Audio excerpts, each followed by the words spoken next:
ಈ ಸಮಯದಲ್ಲಿಯೂ ಕೂಡ ನಾವು ಆತ್ಮಿಕ ಬೆಳವಣಿಗೆ ವಿಚಾರದಲ್ಲಿ ನಾವು ಧ್ಯಾನಿಸ್ತಾ ಬರ್ತಾ ಇದ್ದೀವಿ. ಕಳೆದ ಸಂದೇಶದಲ್ಲಿ ನಾವು ಆತ್ಮಿಕ ಬೆಳವಣಿಗೆಯ 4ನೇ ಹಂತದಲ್ಲಿ ನಾವು ನೋಡ್ಕೊಂಡ್ವಿ. ಮೊದಲನೇ ಹಂತ ಶಿಶು ಅವಸ್ಥೆ, ಮಕ್ಕಳ ಅವಸ್ಥೆ ಮತ್ತು ಯೌವನಾವಸ್ಥೆ. 4ನೇದಾಗಿ ಪ್ರಾಯಾವಸ್ಥೆಯಲ್ಲಿ ನಾವು ಅನೇಕ ವಿಷಯಗಳು ನಾವು ನೋಡಿದ್ವಿ. ನಾವು ಬೆಳಕು ಕೊಡುವವರಾಗಬೇಕಾಗಿದೆ. ಅಂದರೆ ಆತನ ಗುಣಾತಿಶಯಗಳನ್ನು ನಾವು ಪ್ರಚಾರ ಮಾಡುವವರು ಮತ್ತು ಆತನ ಒಳ್ಳೆಯ ಕಾರ್ಯಗಳನ್ನು ನಾವು ಮಾಡುವವರು. ನಾವು ಈ ಲೋಕದಲ್ಲಿ ಪ್ರಭಾವ ಬೀರುವ 7 ಬೆಟ್ಟಗಳ ಮೇಲೆ, ಅಂದರೆ 7 ಗುಡ್ಡಗಳ ಮೇಲೆ ಮತ್ತು 7 ಸ್ತಂಭಗಳ ಮೇಲೆ ಬೆಳಕನ್ನು ಕೊಟ್ಟು ಪ್ರಕಾಶಿಸುವವರಾಗಿರಬೇಕನ್ನುವಂಥದ್ದನ್ನ ಕಳೆದಂತಹ ಒಂದು ಸಂದೇಶದಲ್ಲಿ ನಾವು ನೋಡಿದ್ದೇವೆ.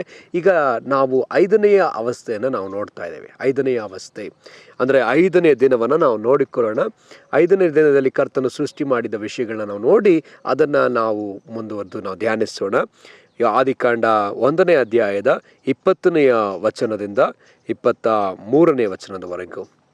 ತರುವಾಯ ದೇವರು ಗುಂಪು ಗುಂಪಾಗಿ ಚಲಿಸುವ ಜಲಜಂತುಗಳು ನೀರಿನಲ್ಲಿ ತುಂಬಿಕೊಳ್ಳಲಿ, ಪಕ್ಷಿಗಳು ಭೂಮಿಯ ಮೇಲೆ ಅಂತರಿಕ್ಷದೊಳಗೆ ಹಾರಾಡಲಿ ಎಂದು ಹೇಳಿದನು. ಹೀಗೆ ದೇವರು ಮಹಾ ಜಲಚರಗಳನ್ನು, ನೀರಿನಲ್ಲಿ ತುಂಬಿರುವ ಸಕಲ ವಿಧವಾದ ಜೀವಿಗಳನ್ನು, ರೆಕ್ಕೆಗಳುಳ್ಳ ಸಕಲ ವಿಧವಾದ ಪಕ್ಷಿಗಳನ್ನು ಅವುಗಳ ಜಾತಿಗನುಸಾರವಾಗಿ ಉಂಟು ಮಾಡಿದನು. ಆತನು ಅದನ್ನು ಒಳ್ಳೆಯದೆಂದು ನೋಡಿದನು. ಇದಲ್ಲದೆ ದೇವರು ಅವುಗಳಿಗೆ, ನೀವು ಅಭಿವೃದ್ಧಿಯಾಗಿ ಹೆಚ್ಚಿರಿ, ಜಲಚರಗಳು ಸಮುದ್ರದ ನೀರಿನಲ್ಲಿ ತುಂಬಿಕೊಳ್ಳಲಿ, ಪಕ್ಷಿಗಳು ಭೂಮಿಯ ಮೇಲೆ ಹೆಚ್ಚಲಿ ಎಂದು ಹೇಳಿ ಆಶೀರ್ವದಿಸಿದನು. ಹೀಗೆ ಸಾಯಂಕಾಲವೂ ಪ್ರಾತಃ ಕಾಲವೂ ಆಗಿ 5ನೆಯ ದಿನವಾಯಿತು. ಸರಿ ಪ್ರಿಯರೇ, ಈಗ ನಾವು ನೋಡುವಂಥ ಒಂದು ವಿಷಯ, 5ನೇ ದಿನದಲ್ಲಿ ಕರ್ತನು ಅನೇಕ ಸಂಗತಿಗಳನ್ನು ಆತನು ಸೃಷ್ಟಿ ಮಾಡ್ತಿರೋದನ್ನ ನಾವು ನೋಡ್ತಾ ಇದ್ವಿ. ಇಂಗ್ಲೀಷಲ್ಲಿ ತುಂಬ ಚೆನ್ನಾಗಿದೆ, ನಾನು ಇಂಗ್ಲೀಷಲ್ಲಿ ನಿಮ್ಗೆ ಓದಲಿಕ್ಕೆ ಇಷ್ಟಪಡ್ತೇನೆ. And God said, let the water teems with living, moving creatures, and let birds fly above the earth in the open expanse of heaven. And God created great sea monsters and every living, moving creature according to its kind, with which the water teemed, and every winged bird according to its kind. And God saw that it was good. And God blessed them, saying, be fruitful and increase in number, and fill the water in the seas, and let birds increase in number on the earth. 23rd verse. And the evening and the morning were the 5th day. So, okay. ಇಲ್ಲಿ ನಾವು ನೋಡುವಂತೆ 5 ದಿವಸಗಳಲ್ಲಿ 5ನೇ ದಿನದಲ್ಲಿ ಕರ್ತನು ಈ ಸಂಗತಿಯನ್ನು ಉಂಟು ಮಾಡೋದನ್ನು ನಾವು ಕಾಣ್ತೇವೆ. ಈ ಹಂತಕ್ಕೆ ನಾನು ಕೊಡುವಂತಹ ಒಂದು ಹೆಸರು, ದೇವರು ನನಗೆ ಕೊಟ್ಟಂತಹ ಒಂದು ಗ್ರಹಿಕೆ, ಅಂಡರ್ಸ್ಟ್ಯಾಂಡಿಂಗ್ ಏನಂತ ಹೇಳಿದ್ರೆ, ಈ 5ನೇ ದಿನಕ್ಕೆ ಫಾದರ್ಹುಡ್, ತಂದೆಯ ಅವಸ್ಥೆ. ಇದನ್ನು ನಾನಿಲ್ಲಿ ಇದರ ಕುರಿತಾಗಿ ಹೇಳೋಕ್ಕಾಗಿ ನಾನು ಇಷ್ಟಪಡ್ತೇನೆ. ಇಲ್ಲಿ ನಾವು ನೋಡುವಾಗ ದೇವರು ಜಲಜಂತುಗಳನ್ನ, ಪಕ್ಷಿಗಳನ್ನು ಉಂಟು ಮಾಡ್ತಾ ಇದ್ದಾರೆ. ಅದರ ಜಾತಿಗನುಸಾರವಾಗಿ ಪಕ್ಷಿಗಳನ್ನ ಉಂಟು ಮಾಡ್ತಾ ಇದ್ದಾರೆ, ಜಲಜಂತುಗಳನ್ನ ನೀರಲ್ಲಿ ತುಂಬಿಕೊಳ್ಳಿ ಅಂತ ಹೇಳ್ತಿದ್ದಾರೆ. ಅದೇ ಥರ ಕೆಲವು ಸಂಗತಿಗಳನ್ನ ಅಭಿವೃದ್ಧಿ ಪಡಲಿ, ಹೆಚ್ಚಾಗಲಿ ಅಂತೇಳಿ ಹೇಳ್ತಿದ್ದಾರೆ. 3 ವಿಚಾರಗಳಲ್ಲಿ ನಾವು ನೋಡ್ಬೋದು. ಒಂದು ಜೀವಿಸುವ, 2ನೇದಾಗಿ ಅರಿಯುವ, 3ನೇದಾಗಿ ಆರುವ. 3 ರೀತಿಯಾದ ಜಂತುಗಳಿದ್ದಾವೆ ಇಲ್ಲಿ. ಇಂಗ್ಲೀಷಲ್ಲಿ ತುಂಬ ಚೆನ್ನಾಗಿದೆ, living, moving, flying. Living, so ಭೂಮಿ ಮೇಲೆ ಅಲ್ಲೇ ಇರುವಂತಹ ಕೆಲವು ಪಕ್ಷಿಗಳಿದ್ದಾವೆ. ಭೂಮಿಯ ಕೆಳಗಡೆ ಜೀವನ ಮಾಡುವ ಕೆಲವು ಪಕ್ಷಿಗಳಿದ್ದಾವೆ. ಇನ್ನು ಕೆಲವು ಪಕ್ಷಿಗಳು ಭೂಮಿಯ ಮೇಲೆ ಹಾರಾಡುವ ಪಕ್ಷಿಗಳು ಕೆಲವಿದ್ದಾವೆ. ಅದೇ ಥರ ಇನ್ನೂ ಕೆಲವು ಸಂಗತಿಗಳು, ಮೀನನ್ನು ಇಲ್ಲಿ ನಾವು ನೋಡ್ತೀವಿ. ಮೀನು ಸಮುದ್ರದ ಒಳಗಡೆ ಹರಿಯುವಂಥದ್ದಾಗಿದೆ. ಸೊ ಈ 3 ಸಂಗತಿಗಳನ್ನ ಇಟ್ಟು ಕರ್ತನು ನನಗೆ ಕೆಲವು ಸಂಗತಿಗಳನ್ನ ಹೇಳಿಕೊಟ್ರು. ಈ 3 ಸಂಗತಿಗಳು ಕೂಡ ಏನಾಗಬೇಕಂತೆ, ಇದನ್ನು 3 ಇಟ್ಟಿದ್ದಾರೆ. ಏನಂತೆ, ಒಂದು living, moving and flying. So ನಾವು ಕರ್ತನಿಗಾಗಿ ಜೀವಿಸುವವರು ಮಾತ್ರ ಅಲ್ಲ, ನಾವು ಚಲಿಸುವವರು ಮಾತ್ರವಲ್ಲ, ನಾವು ಆರುವವರು. 3 ರೀತಿಯಾದಂತಹ ಅನುಭವಗಳಿದೆ, 3 ರೀತಿಯಾದಂತಹ ಬೆಳವಣಿಗೆಗಳಿದೆ. ನಾವು ಕಳೆದ 2 ಸಂದೇಶಗಳಲ್ಲಿ ಕೂಡ ಅದನ್ನೇ ನಾವು ನೋಡಿದ್ವಿ. ಏನು ನೋಡಿದ್ವಿ? 3 ಸಂಗತಿಗಳು. ಇಲ್ಲಿ ಕೂಡ 3 ಸಂಗತಿಗಳಿದೆ. 30ರಷ್ಟು, 60ರಷ್ಟು, 100ರಷ್ಟು. ನಾವೆಲ್ಲರೂ ಕೂಡ 100ರಷ್ಟೇ ಕೊಡಬೇಕಂತ ಕರ್ತನು ಬಯಸ್ತಿಲ್ಲ.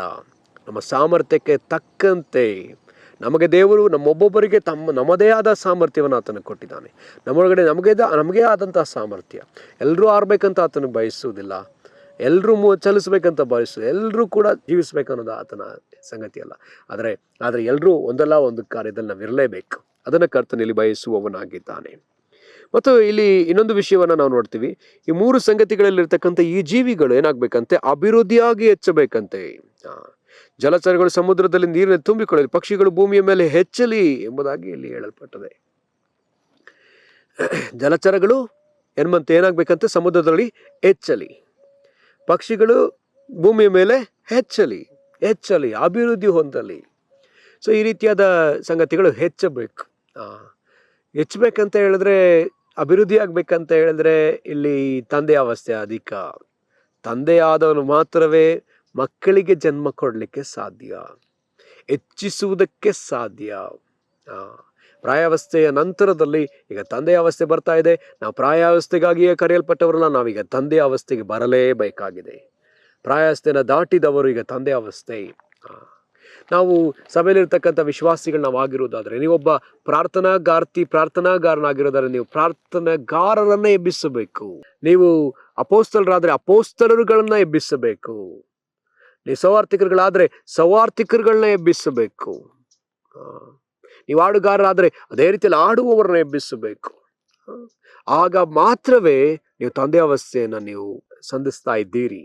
ತಂದೆ ಯಾವಾಗಲೂ ಕೂಡ ರಿಪ್ರೊಡ್ಯೂಸ್ ಮಾಡುವಂಥ ಸಾಮರ್ಥ್ಯವುಳ್ಳವನೇ ತಂದೆ.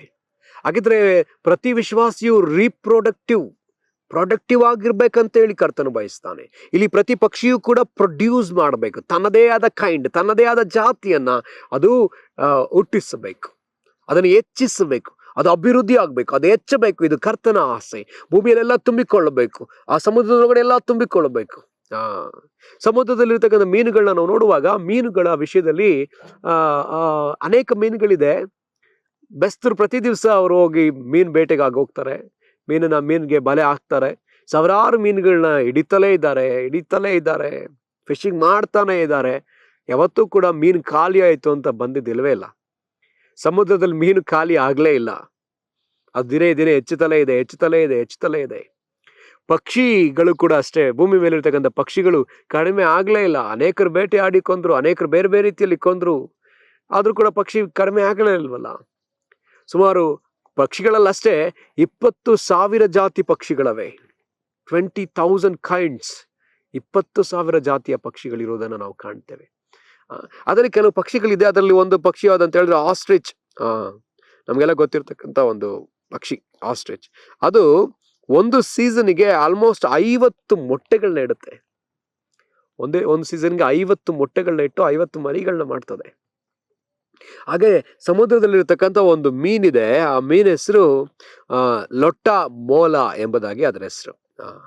ಸುಮಾರು ಅದು 5,000 ಪೌಂಡ್ ತೂಕವುಳ್ಳದ್ದು. ಅದು ಒಂದು ಸೀಸನ್ಗೆ ಅದು ಬಂದು ಆಲ್ಮೋಸ್ಟ್ 30 ಕೋಟಿ ಮೊಟ್ಟೆಗಳನ್ನ ಅದು ಇಡುತ್ತೆ. 300 ಮಿಲಿಯನ್ ಅಂದ್ರೆ ಆಲ್ಮೋಸ್ಟ್ 30 ಕೋಟಿ ಮೊಟ್ಟೆಗಳನ್ನ ಇಡ್ತದೆ. 30 ಕೋಟಿನ ಅಥವಾ 3 ಕೋಟಿನ 300 ಮಿಲಿಯನ್ 300 ಮಿಲಿಯನ್ ಎಗ್ಸ್ನ ಅದು ಒಂದು ಸೀಸನ್ಗೆ ಇಡುತ್ತೆ. ಯೋಚನೆ ಮಾಡ್ರಿ, ದೇವರು ಈ ರೀತಿಯಲ್ಲಿ ಆ ಮೀನಿನ ಮೂಲಕವಾಗಿ ಇವತ್ತು ನಮಗೆ ಬೋಧನೆ ಮಾಡ್ತೇವೆ. ಅದರಂತೆ ನಾವು ಹೆಚ್ಚಬೇಕೆಂದು ಬಯಸುವ ಕರ್ತನು. ನಾವು ಹೆಚ್ಚಬೇಕಾಗಿದೆ, ನಮ್ಮ ಸಂತತಿ ಹೆಚ್ಚಬೇಕಾಗಿದೆ, ದೇವ ಜನರಾಗಿರುವ ನಾವು ಹೆಚ್ಚಬೇಕಾಗಿದೆ, ಹರಡಿಕೊಳ್ಳಬೇಕಾಗಿದೆ, ತುಂಬಿಕೊಳ್ಳಬೇಕಾಗಿದೆ. ಅದು ಕರ್ತನಿಗೆ ಅವಶ್ಯಕತೆ ಅದೇ ಪ್ರಿಯರೇ. ಆತನಿಗೆ ಮಕ್ಕಳು ಅವಶ್ಯಕವಾಗಿದ್ದಾರೆ. ಅದಕ್ಕಾಗಿ ಆತನು ಹೆಚ್ಚಿಕೊಳ್ಳಲಿ ಎಂಬುದಾಗಿ ಹೇಳ್ತಿದ್ದಾರೆ. ತನ್ನದೇ ಆದ ಜನ ಬೇಕು, ತನ್ನದೇ ಆದ ರೀತಿಯಾದ ಜನಗಳು ಬೇಕು, ತನಗೆ ವಿಧೇಯರಾಗುವ ಜನಗಳು ಬೇಕಲ್ಲ, ಹೆಚ್ಚಬೇಕಲ್ಲ. ಸೊ ಹಾಗಿದ್ರೆ ಈಗ ಹೆಚ್ಚಿಸುವ ಸಾಮರ್ಥ್ಯ ಇರುವುದು ತಂದೆಗಳಿಗೆ ಮಾತ್ರ, ತಾಯಿಗಳಿಗೆ ಮಾತ್ರ. ನೀನು ತಂದೆಯ ಅವಸ್ಥೆ ತಾಯಿ ಅವಸ್ಥೆಗೆ ಬರದ ಹೊರತು ಹೆಚ್ಚಿಸಲಿಕ್ಕೆ ಸಾಧ್ಯ ಇಲ್ಲವೇ ಇಲ್ಲ ಪ್ರಿಯರೇ. ಇಲ್ಲಿ ನಡೆಯುವ, ಚಲಿಸುವ, ಆರುವ 3 ವಿಧಗಳನ್ನ ನಾವು ನೋಡಿದ್ವಿ. ಈಗ ಹೆಚ್ಚಬೇಕು ಅನ್ನೋದು ನಾವು ನೋಡಿದ್ದೇವೆ. ಈಗ ನಡೆಯುವ, ಆರುವ, ಮೂವ್ ಆಗುವಂತ ವಿಚಾರಗಳನ್ನ ನಾವು ನೋಡ್ತಾ ಇದ್ದೇವೆ. ಅದ್ರ ಬಗ್ಗೆ ಸ್ವಲ್ಪ ನಾವು ಧ್ಯಾನ ಮಾಡೋಣ. Living, moving, flying. ಲಿವಿಂಗ್, ಜೀವಿಸುವಂಥದ್ದು. ಈಗ ಭೂಮಿ ಮೇಲೆ ಕೆಲವು ಪಕ್ಷಿಗಳು ಜೀವಿಸ್ತದೆ, ಕೆಲವು ಪಕ್ಷಿಗಳಿದ್ದಾವೆ ಭೂಮಿಯಲ್ಲಿ. ಇಲ್ಲಿ ನಾವು ನೋಡಿದ ಪ್ರಕಾರವಾಗಿ ಅವು ಭೂಮಿ ಮೇಲೇನೆ ಚಲಿಸ್ತದೆ, ತುಂಬ ಎತ್ತರವಾಗಿ ಹಾರಕ್ಕಾಗಲ್ಲ, ತುಂಬ ಎತ್ತರ ಪ್ರಯಾಣ ಕೂಡ ಮಾಡೋಕ್ಕಾಗಲ್ಲ, ಅಕ್ಕಪಕ್ಕದಲ್ಲೇ ಇರ್ತದೆ. ತುಂಬ ಮ್ಯಾಕ್ಸಿಮಮ್ ಅಂತ ಹೇಳಿದ್ರೆ ಅದು ಒಂದು 1 ಕಿಲೋಮೀಟರ್ ಅಷ್ಟು ಅಥವಾ 2 ಕಿಲೋಮೀಟರ್ ಅಷ್ಟು ಅದು ಪ್ರಯಾಣ ಮಾಡ್ಬೋದು. ಮ್ಯಾಕ್ಸಿಮಮ್ ಅಂದರೆ 10 ಕಿಲೋಮೀಟರ್ ಪ್ರಯಾಣ ಮಾಡಿದ್ರು ಮಾಡಬಹುದು ಅಂತ ಕೆಲವು ಪಕ್ಷಿಗಳು ಕೂಡ ಇದ್ದಾವೆ. ಅದೇ ರೀತಿಯಲ್ಲಿ ಕೆಲವು ಪಕ್ಷಿಗಳಿದ್ದಾವೆ, ಅದು ಎಲ್ಲಿವರೆಗೂ ಹೋಗುತ್ತೆ ಅಂತ ಹೇಳಿದ್ರೆ ಆಲ್ಮೋಸ್ಟ್ ಎಷ್ಟೋ 1000 ಕಿಲೋಮೀಟರ್ವರೆಗೂ ಪ್ರಯಾಣ ಮಾಡಿ ಬರುವಂಥದ್ದಿದೆ. ನಾವು ಕರ್ನಾಟಕದಲ್ಲಿ ಕೆಲವು ಪಕ್ಷಿಧಾಮಗಳನ್ನ ನಾವು ನೋಡ್ತೀವಿ. ಅದರಲ್ಲಿ ಒಂದು ಪಕ್ಷಿಧಾಮ ರಂಗನತಿಟ್ಟು. ಆ ಪಕ್ಷಿ ಅಲ್ಲಿಗೆ ಕೆಲವು ಪಕ್ಷಿಗಳು ಎಲ್ಲೆಲ್ಲಿಂದ ಬರುತ್ತೆ ಅಂತ ಹೇಳಿದ್ರೆ ಅಮೆರಿಕಾದಿಂದ ಬರುತ್ತೆ, ಆಫ್ರಿಕಾದಿಂದ ಬರುತ್ತೆ, ನೈಜೀರಿಯಾದಿಂದ ಬರುತ್ತೆ. ಪಕ್ಷಿಗಳು ಅನೇಕ ಭಾಗಗಳಿಂದ ಬರುತ್ತೆ. ಎಷ್ಟೆಷ್ಟೋ ದೂರ ಪ್ರಯಾಣ ಮಾಡಿ ಆ ಪಕ್ಷಿಗಳು ಅಲ್ಲಿಗೆ ಬರೋದನ್ನು ನಾವು ಕಾಣ್ತೇವೆ. ಹಂಗಿದ್ರೆ ಈ ಪಕ್ಷಿಗಳು ದೇಶದಿಂದ ದೇಶಕ್ಕೆ ಹೋಗುವಂಥ ಪಕ್ಷಿಗಳು. ಕೆಲವು ಪಕ್ಷಿಗಳು ಇಲ್ಲಿ ಸ್ವಲ್ಪ ದೂರಕ್ಕೆ ಮೂವ್ ಆಗುವಂಥದ್ದು, ಕೆಲವು ಭೂಮಿಯಲ್ಲಿ ಸ್ವಲ್ಪ ದೂರ ಪ್ರಯಾಣ ಮಾಡ್ತವೆ, ಇನ್ನು ಕೆಲವು ಅಲ್ಲಿಂದ ಅಲ್ಲಿಗೆ ಚಲಿಸುತ್ತೆ, ರಾಜ್ಯದಿಂದ ರಾಜ್ಯಕ್ಕೆ ಹೋಗುವಂಥ ಸಂಗತಿಗಳಿದ್ದಾವೆ. ಆದ್ರೆ ಇನ್ನು ಕೆಲವು ಪ್ರಾಣಿಗಳಿದ್ದಾವೆ ಅಥವಾ ಜಂತುಗಳಿದ್ದಾವೆ, ಅದು ಬಂದು ಹೇಗೆ ಅಂತ ಹೇಳಿದ್ರೆ ಆರುವಂಥದ್ದು. ಮತ್ತೊಂದ್ಸರಿ ನಾನು ನಿಮ್ಗೆ ಹೇಳ್ತೀನಿ, ಲಿವಿಂಗ್, ಮೂವಿಂಗ್, ಫ್ಲೈಯಿಂಗ್. ಸೊ ನಾವೆಲ್ಲರೂ ಫ್ಲೈ ಮಾಡ್ಬೇಕಂತ ಹೇಳಿ ಕರ್ತನ ಬಯಸುವುದಿಲ್ಲ. ಒಟ್ಟಾರೆ ನಾವು ಈ 3 ಹಂತದಲ್ಲಿ ಎಲ್ಲಿಯಾದ್ರೂ ಇರಬೇಕು. ಮೂವಿಂಗ್ ಅಲ್ಲಿ ಇರಬೇಕು, ಅಥವಾ ಲಿವಿಂಗ್ ಅಲ್ಲಿ ಇರಬೇಕು, ಅಲ್ಲಿ ಫ್ಲೈಯಿಂಗ್. ಜೀವಿಸುವ ಮತ್ತು ಚಲಿಸುವ ಮತ್ತು ಇದನ್ನ ನಾವು ನಮ್ಮ ಆತ್ಮಿಕ ಜೀವಿತಕ್ಕೆ ಹೋಲಿಕೆ ಮಾಡಿಕೊಳ್ಳೋದಾದ್ರೆ, ಕ್ರಿಸ್ತನಿಗಾಗಿ ನಾವು 1 ಗ್ರಾಮ ಅಥವಾ ಒಂದು 5-6 ಗ್ರಾಮಗಳಿಗೆ ಹೋಗಿ ನಾವು ಸುವಾರ್ತೆ ಹೇಳುವಂಥದ್ದು, ಅಥವಾ ಇನ್ನೂ ಸುಲಭವಾಗಿ ಹೇಳ್ಬೇಕಂದ್ರೆ 1-to-1 ಗಾಸ್ಪಲ್ ಹೇಳುವಂಥದ್ದಾದ್ರೆ, ನಾನು ಮತ್ತೊಬ್ಬ ವ್ಯಕ್ತಿಗೆ ನಾನು ಸುವಾರ್ತೆ ಹೇಳಿದ್ರೆ ನಾನೀಗ ಏನಾಗ್ತಾ ಇದ್ದೀನಿ, ಚಲಿಸ್ತಾ ಇದ್ದೀನಿ, ಜೀವಿಸ್ತಾ ಇದ್ದೀನಿ. ಕ್ರಿಸ್ತನಿಗಾಗಿ ಏನೋ ಒಂದು ಜೀವಿತವನ್ನು ಜೀವಿಸ್ತಾ ಇದ್ದೀನಿ but just living. It's A normal life. ಇದೊಂದು ನಾರ್ಮಲ್ ಲೈಫ್, ಜೀವಿಸುವಂಥದ್ದು. ಒಬ್ಬರಿಗೆ ಹೋಗಿ ಸುವಾರ್ತೆ ಹೇಳಿದೆ. ಆದರೆ ಈಗ ನಾನು ಬರೀ ಒಬ್ಬರಿಗಾಗಿ ಸುವಾರ್ತೆ ಹೇಳಲ್ಲ. ಈಗ ನೆಕ್ಸ್ಟ್ ಲೆವೆಲ್ ಯಾವುದಂತ ಹೇಳಿದ್ರೆ, ನಾವು ಒಬ್ಬರಿಗಲ್ಲ, ಒಂದು ಗ್ರಾಮದ ಜನಗಳಿಗೆ, ಅಲ್ಲೊಂದು ಗುಂಪಿದೆ, ಆ ಗುಂಪಿನ ಜನಕ್ಕೆ ಹೋಗಿ ನಾನು ಕ್ರಿಸ್ತನ ಕುರಿತಾಗಿ ಹೇಳ್ತಾ ಇದ್ರೆ, ಈಗ ನಾನು ಮಾಡ್ತಿರೋಂಥ ವಿಷಯ ಏನಂತ ಹೇಳಿದ್ರೆ, ನಾನು ಒಂದು ಗುಂಪಿಗೆ ನಾನು ರೀಚ್ ಆಗ್ತಾ ಇದ್ದೀನಿ, ಮೂವ್ ಆಗ್ತಾ ಇದ್ದೀನಿ. ಆ ಗ್ರಾಮಕ್ಕೆ ಅಥವಾ ಆ ಜಿಲ್ಲೆಗೆ ಅಥವಾ ಆ ಒಂದು ರಾಜ್ಯಕ್ಕೆ ನಾನು ಹೋಗುವಾಗ ಏನಾಗ್ತಾ ಇದ್ದೀನಿ, ನಾನು ಚಲಿಸ್ತಾ ಇದ್ದೀನಿ. ಚಲಿಸುವಂಥದ್ದು. ಈಗ ಜೀವಿಸುವಂಥದ್ದು ಕ್ರಿಸ್ತನಿಗಾಗಿ ಬೇರೆ, ಕ್ರಿಸ್ತನಿಗಾಗಿ ಚಲಿಸುವಂಥದ್ದು ಬೇರೆ, ಅದೇ ಕ್ರಿಸ್ತನಿಗಾಗಿ ಆರುವಂಥದ್ದು ಬೇರೆ. ಕೆಲವರು ಕ್ರಿಸ್ತನಿಗಾಗಿ ಅವ್ರು ಏನ್ ಮಾಡ್ತಾರೆ, ದೇಶದಿಂದ ದೇಶಗಳಿಗೆ ಹೋಗಿ ಸುವಾರ್ತೆಯನ್ನು ಸಾರುವಂಥದ್ದು, ದೇಶದಿಂದ ದೇಶಗಳಿಗೆ ಹೋಗಿ ಕರ್ತನ ರಾಜ್ಯದ ಕುರಿತಾಗಿ ಬೋಧಿಸುವಂಥವರು ಅನೇಕರಿದ್ದಾರೆ. ಸೊ ಹಾಗಿದ್ರೆ ನಾವು ಎಲ್ಲಿದ್ದೇವೆ? ಆತನಿಗಾಗಿ ಜೀವಿಸ್ತಾ ಇದ್ದೇವೋ, ಆತನಿಗಾಗಿ ಚಲಿಸ್ತಾ ಇದ್ದೇವೋ, ಆತನಿಗಾಗಿ ನಾವು ಆರ್ತಾ ಇದ್ದೇವೋ? ಎಲ್ಲರನ್ನೂ ಆರುವವರ ಕರೀಲಿಲ್ಲ, ಎಲ್ಲರನ್ನೂ ಚಲಿಸುವವರನ್ನಾಗಿ ಕರೀಲಿ, ಎಲ್ಲರೂ ಜೀವಿಸುವವರಾಗಿರಬಾರದು. ಆದರೆ ನಾವು ಈ 3 ಹಂತದಲ್ಲಿ ಎಲ್ಲಿಯಾದ್ರೂ ಇರಲೇಬೇಕು. ಮತ್ತೆ ನಾವಾಗಲೇ ನೋಡಿದಾಗೆ ಆಸ್ಟ್ರಿಚ್ನ ಕುರಿತಾಗಿ ನೋಡಿದ್ವಿ, ಲೊಟ್ಟ ಮೋಲ ಎಂಬಂತಹ ಫಿಶ್ ಬಗ್ಗೆ ನಾವು ನೋಡಿದ್ವಿ. ಆಲ್ಮೋಸ್ಟ್ 300 ಮಿಲಿಯನ್ ಮೀನುಗಳನ್ನ ಮರಿ ಮಾಡ್ತದೆ. ಅದು 300 ಮಿಲಿಯನ್ ಮರಿಗಳನ್ನ ಅದಾಗ್ತದೆ. ಸಾಕಿದ್ರೆ ಕರ್ತನ್ ನಮ್ಮಲ್ಲೂ ಕೂಡ ಅದನ್ನ ಬಯಸ್ತಾ ಇದ್ದಾನೆ. ನಾವು ಕೂಡ ನಮ್ಮದೇ ಆದಂತಹ ಜನಗಳನ್ನ ಎಬ್ಬಿಸಬೇಕು. ಅಪೊಸ್ತಲ ಕೃತ್ಯದಲ್ಲಿ ನಾವು ನೋಡುವಾಗ ಪ್ರಾರಂಭದಲ್ಲಿ ಯೇಸು ಸ್ವಾಮಿ ಜೊತೆಯಲ್ಲಿ ಇದ್ದಂಥ ಶಿಷ್ಯರು ಎಷ್ಟಂದ್ರೆ 12 ಮಂದಿ. ಈ 12 ಮಂದಿ ಏನಾಯ್ತು, 12 ಮಂದಿ 170 ಮಂದಿಗಳಾಗಿ, 70 ಮಂದಿ 120 ಮಂದಿಗಳಾಗಿ, 120 ಮಂದಿ 3000 ಮಂದಿಗಳಾಗಿ, 3000 5000, 5000 ನಂತರ ಲೆಕ್ಕ ಹಾಕ್ಲಿಕ್ಕೆ ಆಗ್ತಿಲ್ಲ. ಅಪೊಸ್ತಲ ಕೃತ್ಯ 5ನೇ ಅಧ್ಯಾಯದಲ್ಲಿ ನೋಡೋದಾದ್ರೆ ಅಲ್ಲಿ ಯಾಜಕರುಗಳು ಕೂಡ ಯೇಸುವಿಗೆ ಶಿಷ್ಯರಾಗುವುದನ್ನು ನಾವು ಕಾಣ್ತೀವಿ. ಶಿಷ್ಯರು ತಮ್ಮದೇ ಆದಂತಹ ಕೈಂಡ್ಗಳನ್ನ ತನ್ನದೇ ಆದ ಜಾತಿಗೆ ಅನುಸಾರವಾದ ಜನಗಳನ್ನ, ಜಾತಿ ಅಂತ ಅನ್ನುವಾಗ ಈ ಲೋಕದಲ್ಲಿರುವಂಥ ಬೇರೆ ಬೇರೆ ಜಾತಿಗಳ ಬಗ್ಗೆ ಹೇಳ್ತಿಲ್ಲ, ಅದರ ತಳಿ ಅಂತ ಹೇಳ್ಬೋದು.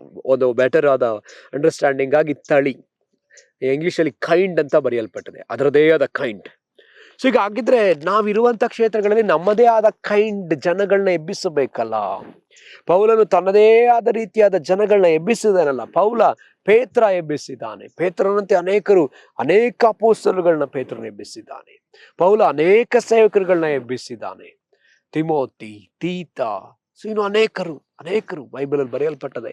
ಅಪೊಸ್ತಲ ಕೃತ್ಯ ತೆಗೆದು ನೀವು ನೋಡೋದಾದ್ರೆ ತುಂಬಾ ಸಂಗತಿಗಳು ಬರೆಯಲ್ಪಟ್ಟದೆ. ಅನೇಕರಲ್ಲಿ ಎಬ್ಬಿಸಲ್ಪಡುತ್ತಲೇ ಇರೋದನ್ನ ನಾವು ನೋಡ್ತಾ ಇದ್ವಿ. ಹಾಗಿದ್ರೆ ಈಗ ನಮ್ಮದೇ ಆದಂತ ಜನಗಳನ್ನ ನಾವು ಎಬ್ಬಿಸಬೇಕು. ನೀವು ಆರಾಧನಾ ನಾಯಕನಾಗಿರೋದಾದ್ರೆ ನಿನ್ನ ಆರಾಧನಾ ನಾಯಕರನ್ನ ಎಬ್ಬಿಸಬೇಕು. ನೀನೊಬ್ಬ ಪ್ರಾರ್ಥನಾಗಾರನಾಗಿರೋದಾದ್ರೆ ನೀನು ಪ್ರಾರ್ಥನಾಗಾರ್ತಿಯಾಗಿರೋದಾದ್ರೆ ಪ್ರಾರ್ಥನಾಗಾರ್ತಿಯನ್ನ ಎಬ್ಬಿಸಬೇಕು. ನೀನೊಬ್ಬ ಅಪೋಸ್ತಲನಾಗಿರೋದಾದ್ರೆ ಅಪೋಸ್ತಲರುಗಳನ್ನ ಎಬ್ಬಿಸಬೇಕು. ಅಥವಾ ನೀನೊಬ್ಬ ಸವಾರ್ಥಿಕನಾಗಿರೋದಾದ್ರೆ ಸವಾರ್ಥಿಕರನ್ನ ಎಬ್ಬಿಸಬೇಕು. ನೀನೊಬ್ಬ ಪಾಸ್ಟರ್ ಆಗಿರೋದಾದ್ರೆ ಪಾಸ್ಟರ್ಗಳನ್ನ ಎಬ್ಬಿಸಬೇಕು. ನೀನೊಬ್ಬ ಬೋಧಕನಾಗಿರೋದಾದ್ರೆ ಬೋಧಕರುಗಳನ್ನ ಎಬ್ಬಿಸಬೇಕು. ಸೊ ನೀವು ಯಾರಾಗಿದ್ದರೂ ಸರಿಯೇ, ಆದ್ರೆ ಕರ್ತನು ಬಯಸುವುದೇ ಏನಂದ್ರೆ ಹೆಚ್ಚಬೇಕು, ಹೆಚ್ಚಿ ಹರಡಬೇಕು, ಜೀವಿಸಬೇಕು, ಚಲಿಸಬೇಕು, ಆರಬೇಕು. ಎಲ್ಲವನ್ನ ಜೀವಿಸುವಂತೆ ಮಾಡಬಹುದಾಗಿತ್ತು ಕರ್ತನು, ಆದ್ರೆ ಕೆಲವು ಸಂಗತಿಗಳನ್ನ ಆತ ಮಾಡಿಟ್ಟಿದ್ದಾನೆ. ಹಾಗೆಯೇ ನಾವುಗಳು ಕೂಡ ಆತನಿಗಾಗಿ ಜೀವಿಸುವವರು ಮತ್ತು ಚಲಿಸುವವರು, ಆರುವವರು. ಪ್ರಿಯರೇ, ಹಾಗಿದ್ರೆ ನಮ್ಮನ್ನ ಒಪ್ಪಿಸಿಕೊರೋಣ, ಕರ್ತನಿಗೆ ಒಪ್ಪಿಸಿಕೊರೋಣ. ಜೀವಿಸುವುದಕ್ಕಾಗಿ ಮಾತ್ರವಲ್ಲ. ಇವತ್ತು ಅನೇಕರು ಚರ್ಚ್ ಒಳಗಡೆ ನಾವು ಕೂತಿದ್ದೇವೆ, ಕರ್ತನಿಗಾಗಿ ಜೀವಿಸ್ತಾ ಇದ್ದೇವೆ. ಯಾರಿಗೋ ಕೆಲವರಿಗೆ ಸುವಾರ್ತೆ ಹೇಳ್ತೇವೆ, ಒಬ್ಬರಿಗೋ ಇಬ್ಬರಿಗೋ ಸುವಾರ್ತೆ ಹೇಳಿದ್ದೇವೆ. ಇಷ್ಟು ವರ್ಷಗಳಲ್ಲಿ 20 ವರ್ಷ ನಾವು ಚರ್ಚ್ ನಲ್ಲಿ ಇದ್ವಲ್ಲ, ಎಷ್ಟು ಆತ್ಮಗಳಿಗಾಗಿ ನಾವು ಸುವಾರ್ತೆ ಹೇಳಿದ್ದೇವೆ. ನಮ್ಮದೇ ಆದಂತಹ ಜನಗಳಿಗೆ ಎಷ್ಟು ಜನಗಳಿಗೆ ನಾವು ಸುವಾರ್ತೆ ಹೇಳಿದ್ದೇವೆ. ಹಾಗಿದ್ರೆ ನಾವು ಸುವಾರ್ತೆನ ಹೇಳಬೇಕಲ್ಲ ಪ್ರಿಯರೇ. ನಾವು ಕರ್ತನಿಗಾಗಿ ಬಲವಾಗಿ ಚಲಿಸಬೇಕಲ್ಲ ಪ್ರಿಯರೇ. ಆತನಿಗಾಗಿ ಜೀವಿಸಬೇಕಲ್ಲ. ಬರೀ ಆತನಿಗಾಗಿ ಜೀವಿಸುವವರಾಗಿ ಮಾತ್ರವೇ ಇದ್ದು ನಾವು ನಮ್ಮನ್ನು ಮೋಸಪಡಿಸಿಕೊಳ್ಬಾರ್ದು. ನಮ್ಮನ್ನ ದೇವರು ಚಲಿಸುವುದಕ್ಕಾಗಿ ಕರೆದಿದ್ರೆ, ಅಥವಾ ದೇವರು ನಮ್ಮನ್ನ ಆರುವುದಕ್ಕಾಗಿ ಕರೆದಿದ್ರೆ, ನಾವು ಬರೀ ಜೀವಿಸೋರಾಗೇ ಇದ್ದು ನಮ್ಮ ಸಮಯನ ವ್ಯರ್ಥ ಮಾಡಿಬಿಡೋದು ಬೇಡ.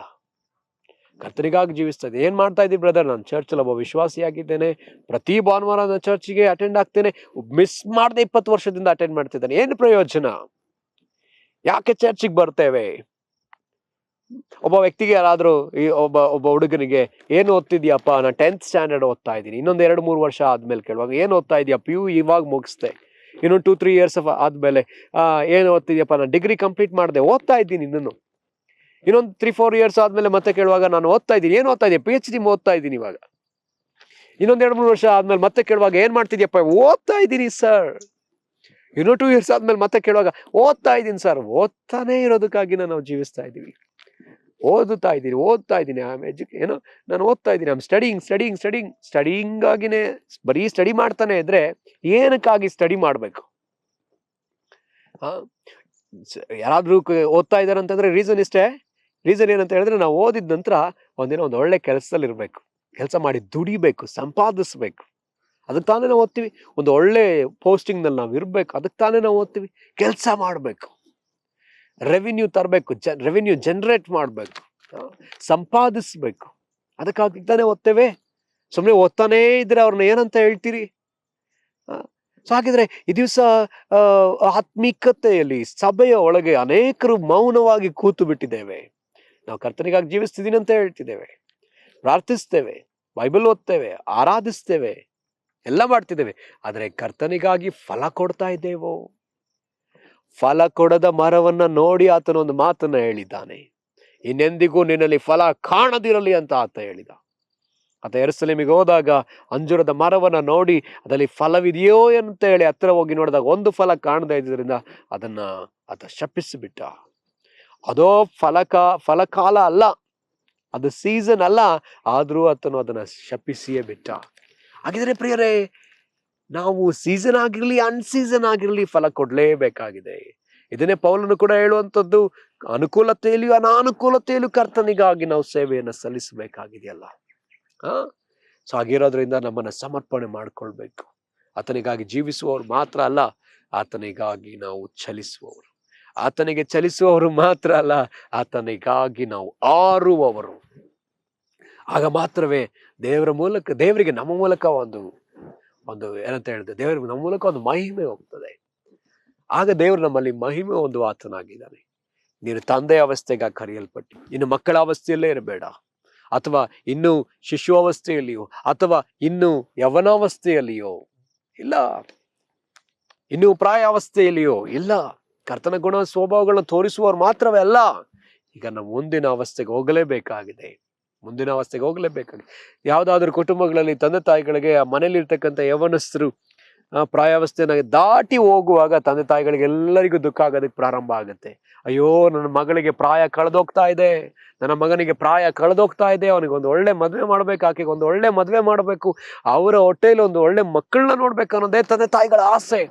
ಕೆಲವು ತಂದೆ ತಾಯಿಗಳು ಆಳೋದನ್ನ ನಾನು ನೋಡಿದ್ದೀನಿ, ಕೆಲವು ತಂದೆ ತಾಯಿಗಳು ಪ್ರಾರ್ಥಿಸೋದನ್ನ ನಾನು ನೋಡಿದ್ದೀನಿ, ಬಿಕ್ಕಿ ಬಿಕ್ಕಿ ಹತ್ತು ಪ್ರಾರ್ಥಿಸೋದನ್ನ ನೋಡಿದ್ದೀನಿ.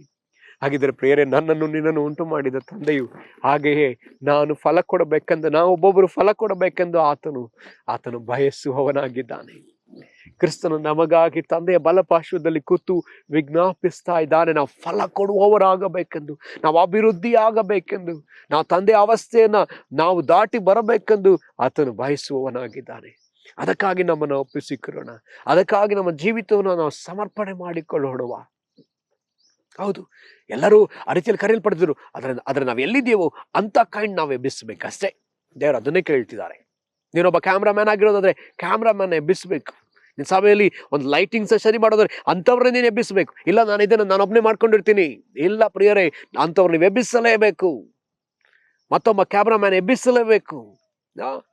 ಮತ್ತೊಬ್ಬ ಮೀಡಿಯಾದಲ್ಲಿ ಟೆಕ್ನಿಷಿಯನ್ ನೀನು ಎಬ್ಬಿಸಲೇಬೇಕು. ನೀನೊಬ್ಬನೇ ಮಾಡೋದಕ್ಕಾಗಿ ಕರೆಯಲ್ಪಟ್ಟವರಲ್ಲ, ಮತ್ತೊಬ್ಬರನ್ನ ಎಬ್ಬಿಸಬೇಕು. Rice more ಎಬ್ಬಿಸಲೇಬೇಕು. ಅದಕ್ಕಾಗಿ ನಾವು ಈ ಸಮಯದಲ್ಲಿ ನಮ್ಮನ್ನು ಒಪ್ಪಿಸಿಕೊಟ್ಟು ನಾವು ಪ್ರಾರ್ಥಿಸೋಣ. ಸಭೆಯಲ್ಲಿರ್ತಕ್ಕಂಥ ಪ್ರತಿಯೊಬ್ಬರು ಈ ರೀತಿಯಲ್ಲಿ ಅವರವ್ರದೇ ಆದಂತಹ ಕೈಂಡನ್ನು, ಅವರವ್ರದೇ ಆದಂಥ ತಳಿಯನ್ನು, ಅವರವ್ರದೇ ಆದ ಕೈಂಡನ್ನು ಎಬ್ಬಿಸ್ತಾ ಇರೋದಾದ್ರೆ ಸುವಾರ್ತೆ ಬಲವಾಗಿ ಸಾರಲ್ಪಡ್ತದೆ. ಈ ಸಮಸ್ಯೆ ಏನಾಗಿದ್ರೆ ಪಾಸ್ಟರ್ ಮಾತ್ರ ಸುವಾರ್ತೆ ಹೇಳ್ತಾರೆ, ಪಾಸ್ಟರ್ ಮಾತ್ರ ಬೋಧನೆ ಮಾಡ್ತಿರ್ತಾರೆ, ಪಾಸ್ಟ್ರೇ ಆರಾಧನೆ, ಪಾಸ್ಟ್ರೇ ಎಲ್ಲನ್ನ ಮಾಡ್ತಿದ್ದಾರೆ, ಸೇವಕರುಗಳು ಮಾತ್ರ ಅದನ್ನೇ ಅವ್ರು ಮಾಡೋದನ್ನ ಅವರೇ ಮಾಡ್ತಿದ್ದಾರೆ. ಆ ಥರ ಮಾಡ್ತಾ ಇರೋದ್ರಿಂದ ಮತ್ತೊಂದು ಅವ್ರದೇ ಆದ ಜನ ಸಿಗ್ತಿಲ್ಲ, ಅವ್ರದೇ ಆದ ಕೈಂಡ್ ಸಿಗ್ತಿಲ್ಲ. ಅವ್ರು ಎಬ್ಬಿಸಲ್ಪಡಬೇಕು. ನೀನು ಯಾರಾಗಿದ್ಯೋ ಅಂಥವ್ರನ್ನ ಎಬ್ಬಿಸು, ನೀನು ಯಾರಾಗಿದ್ಯೋ ಅಂಥವ್ರನ್ನ ಮೇಲೆ ಎಬ್ಬಿಸು. ಪೌಲ ತಿಮೋತಿನ ಎಬ್ಬಿಸಿದ್ರಿಂದ ಎಫೆಸ ಸಭೆ ಕಾಣಿಸಲ್ಪಡ್ತು. ಎಫೆಸ ಸಭೆ ಕಾಣಿಸಲ್ಪಟ್ಟಿದ್ರಿಂದ ಇವತ್ತು ಆ ಸಭೆಯಿಂದ ಅನೇಕ ಸಭೆಗಳು ಕಾಣಿಸಲ್ಪಡ್ತು. ಆ ಸಭೆಗಳಿಂದ ಈ ದಿವಸ ನಾವು ಈ ಸಭೆ ಆಗಿದ್ರೆ ಎಬ್ಬಿಸ್ಬೇಕಲ್ಲ, ಎಲ್ಲಿಯೂ ನಿಂತು ಹೋಗ್ಬಾರ್ದು. ಆತನಿಗಾಗಿ ಜೀವಿಸುವುದರಲ್ಲೇ ತೃಪ್ತಿ ಹೊಂದು ಬಿಡಬಾರ್ದು. ನಾವು